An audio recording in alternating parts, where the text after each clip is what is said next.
Bienvenidos con todos, somos el grupo 2. Vamos a presentarles el laboratorio número 2 con el ofrecimiento y el análisis. Estos son los integrantes. Richard John Salvador Ramírez, María José Orihuela Ayla, Lucía Viviana Díaz García y mi persona, Oscar Daniel Rojas Rocha. Los objetivos del experimento 1. Tenemos que explicar el principio de funcionamiento del lanzador de anillos mediante la ley de Faraday. Tenemos que observar y analizar el comportamiento del lanzador de anillos con distintas configuraciones. Siguiente. Para los objetivos del experimento 2 tenemos que generar una FEM y una corriente inducida en una bobina utilizando un imán. Tenemos que determinar también y explicar el periodo y la velocidad angular. También utilizar la ley de Faraday para hallar el valor de la corriente inducida y comparar este valor con la corriente medida. Y también adaptar y utilizar un programa Python para aproximar la función de la corriente.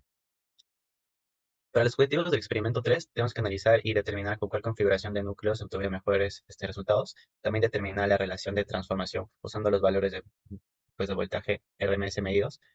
También tenemos que determinar las diferencias entre voltaje pico y voltaje RMS e investigar y determinar la relación de transformación. Estos son la tabla de resultados del experimento 1, con barra, sin barra. Estas son las tablas del experimento 2 con todas las gráficas. Y las tablas de resultados del experimento número 3. Acá algunas imágenes de las diferentes configuraciones del experimento 3 y la tabla de resultados del experimento 3 con número de vueltas.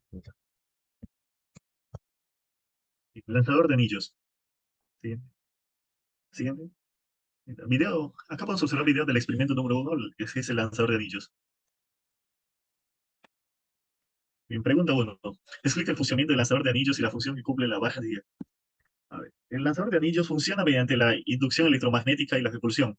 La ley de Faraday establece que un cambio en el flujo magnético induce la fuerza electromotriz FEM en el anillo, generando una corriente eléctrica. La ley de Lenz indica que esa corriente inducida se opone al cambio del flujo magnético, creando una fuerza de repulsión que lanza el anillo hacia arriba. Siguiente. Mm. La cual el tubo se magnetiza en la misma dirección del campo, intensificando el campo magnético y aumentando la fuerza de repulsión. Siguiente. Pregunta 2. Si fuese a cambiar el anillo de cobre por uno con el doble del grosor, ¿cómo cambiaría el resultado experimental? Al cambiar el anillo por con el doble del grosor, tu masa aumenta, incrementando la inercia y la resistencia eléctrica. Eso disminuye la corriente inducida y la fuerza de repulsión electromagnética, resultando en una menor aceleración y menor distancia de lanzamiento. Siguiente. Pregunta 3. ¿Cómo cambiarían los resultados con una bobina con mayor número de vueltas? Al aumentar el número de vueltas en una bobina incrementa el campo magnético inducido y la fuerza de repulsión. Según la ley de Faraday, esto es porque el campo magnético es proporcional a la corriente. Así, una mayor cantidad de vueltas intensifica el campo magnético y la fuerza de repulsión, permitiendo que el anillo abarque una mayor distancia. Siguiente. En conclusión, el experimento del lanzador de anillos demuestra los principios de la inducción electromagnética y la repulsión.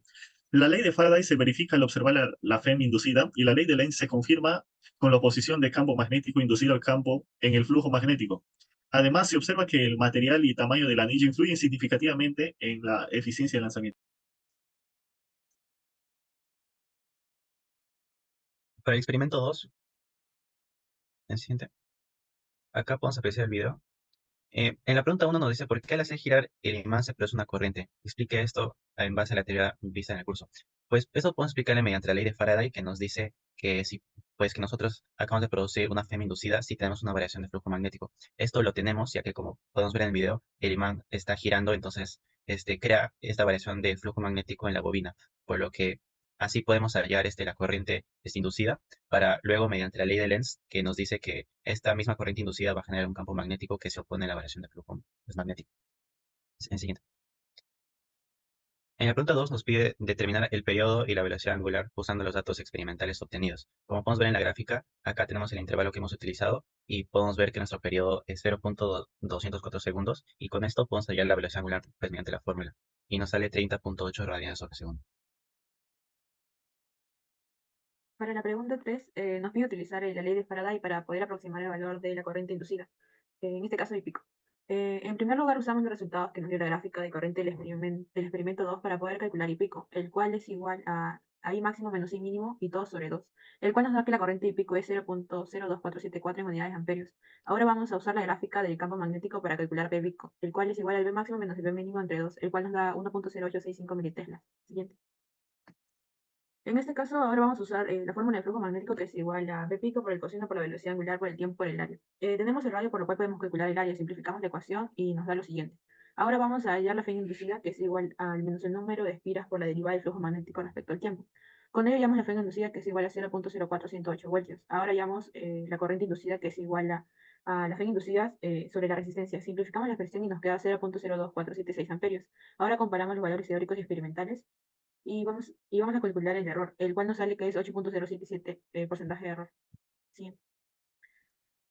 Para la pregunta 4 nos pide usar programación utilizando la ley de Faraday para hallar la función de la corriente.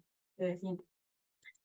A continuación vamos a hacer el uso de un código en el cual para poder llegar a la función. Primero que todo vamos a importar los datos y graficamos el campo magnético en función del tiempo en el rango de 0 a 1 segundos. Siguiente. En segundo lugar tenemos el ajuste de curva. Como se puede apreciar, la función se parece a una función armónica, por ello tomamos la decisión de aproximar la función a una función sinusoidal. Definimos la función y usamos los parámetros de la función sinusoidal, en donde A es la amplitud, W la frecuencia angular, C y D son constantes. Los rangos que se usaron para los parámetros se ajustaron mediante la gráfica, donde pudimos determinar un A máximo, un A mínimo y un periodo mínimo y un periodo máximo. En el caso de la constante C, su máximo está delimitado por el periodo mínimo. En el caso de la constante C, su valor máximo está delimitado en la amplitud máxima. Eso se puede ver en la gráfica. El siguiente. Para ajustar la función sinusoidal se decidió usar la función curve-fit, la cual se logró apreciar en la PP anterior, que se logró suavizar la función, y por otra parte podemos apreciar en esta gráfica que son muy similares. Bien. Como último paso, llama la función de la corriente inducida. Para este cálculo se usa la diferencial de la función del campo magnético suavizado. Además, se utiliza la ley de Faraday y la ley de Ohm para calcular la corriente inducida. En la gráfica podemos observar la comparación entre la corriente medida en el sensor y la corriente inducida calculada mediante el código. Son funciones muy similares, son funciones muy similares, por lo cual se llega a un cálculo eficaz. Siguiente.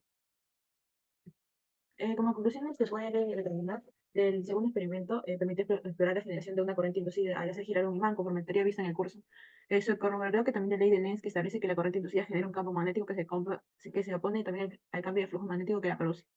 En cuanto a los cálculos del periodo utilizado en la gráfica del campo magnético, se determinó que el periodo es 0.204 segundos al medir de pico a pico. Adicional, se implementó código Python para poder hallar la función de la corriente. Cuestionario número 3. Pregunta 1. ¿Con cuál configuración de núcleo se obtuvieron mejores resultados? ¿Por qué? Bueno, acá podemos ver la tabla con las observaciones del experimento con distintas formas de núcleo, pero el mismo número de vueltas. En este caso se obtuvo un mejor resultado con el núcleo cerrado. Nosotros al momento de introducir una corriente alterna por la bobina primaria, se produce un campo magnético variable alrededor de ella. Esta es una condición necesaria para que se produzca la inducción electromagnética en la bobina secundaria. Para que se dé una buena transferencia de energía estamos buscando un camino cerrado, compacto y eficiente. Entonces, cuando tenemos un núcleo en forma de U cerrado, nos permite tener una mayor concentración y guía de flujo magnético entre las bobinas. Asimismo, esa sección adicional que cierra completamente el núcleo reduce aún más la fuga de flujo magnético, lo que aumenta la eficiencia del transformador evitando dispersiones, por lo cual se tendría un mayor voltaje de salida, ayudando a reducir las pérdidas magnéticas por histéresis y corrientes parásitas que podrían existir. Pregunta 2. Para la configuración de la pregunta previa, determine la relación de transformación usando los valores de voltaje RMS medidos y compare este resultado con la relación de transformación teórica. En este caso tenemos esta tabla que nos salió de los experimentos y bueno, vamos a tener que hallar la relación de transformación experimental, que en este caso sería voltaje secundario RMS sobre voltaje primario RMS, que nos daría 0.8. Y para la relación de transformación teórica vamos a usar el número de vueltas de la bobina primaria sobre el número de vueltas de la bobina secundaria, que sería 400 entre 400, que nos daría 1. En este caso hacemos la tabla de comparaciones y bueno, es importante tener en cuenta que las mediciones pueden verse influenciadas por diversos factores debido a que los aparatos de medición pueden tener un porcentaje de error. En este caso tenemos que nos sale 20%. También como las pérdidas por resistencia, la impedancia del transformador y otros efectos no ideales. Por lo tanto, es posible que la relación de transformación práctica difiera de la relación de transformación teórica. Ahora pregunta 3. ¿Cuál es mayor, el voltaje pico o el voltaje MRS? ¿Por qué? Bueno, tenemos que acordarnos de que va a haber una relación entre ambos. En este caso, el voltaje de RMS va a ser igual al voltaje pico sobre raíz de 2. Entonces, nosotros concluimos de que el voltaje pico va a ser mayor al voltaje MRS, como podemos ver en la gráfica de voltaje pico y voltaje MRS. Asimismo, tenemos esta tabla, que es lo que nos había salido anteriormente, confirmando de que es cierto. Ahora, pregunta 4. Para las mediciones de la tabla 4, usando un transformador reductor, determina la relación de transformación. Compara este resultado con la relación de la transformación teórica. En este caso tenemos la tabla número 4, que son con bobinas con diferentes números de vueltas, y esta tabla 9, que vamos a usar las mismas fórmulas que la pregunta 2. En este caso, para la relación experimental, que es la división entre el voltaje secundario RMS sobre el voltaje primario RMS. En este caso, tenemos estos valores para cada uno de los casos, y para la relación teórica vamos a usar el número de vueltas. Y ahora, hallando el error porcentual, tendríamos lo siguiente. Conclusiones experimento 3. En este experimento se analizaron las características y el comportamiento de un transformador bajo diferentes condiciones de carga y voltaje. A través de una serie de pruebas se confirmó que el transformador operó dentro de los parámetros esperados. En este caso se verificó la relación de transformación entre las bobinas primarias y secundarias. Específicamente observamos que al aplicar un voltaje a una bobina con un número de espiras menor y que este es llevado a un número en una bobina con un mayor número de espiras, va a aumentar el voltaje de salida.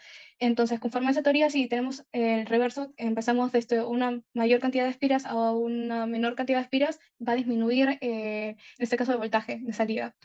En conclusión, el transformador demostró ser un dispositivo robusto y eficiente, esencial en la distribución de energía eléctrica, y los resultados obtenidos no solo valían los principios teóricos de la transformación de voltaje, sino que también ofrecen valiosas perspectivas para optimizar el diseño. En este caso, que nos dieron mejores resultados usando la configuración de núcleo cerrado y la operación de transformadores en diversas aplicaciones. Gracias.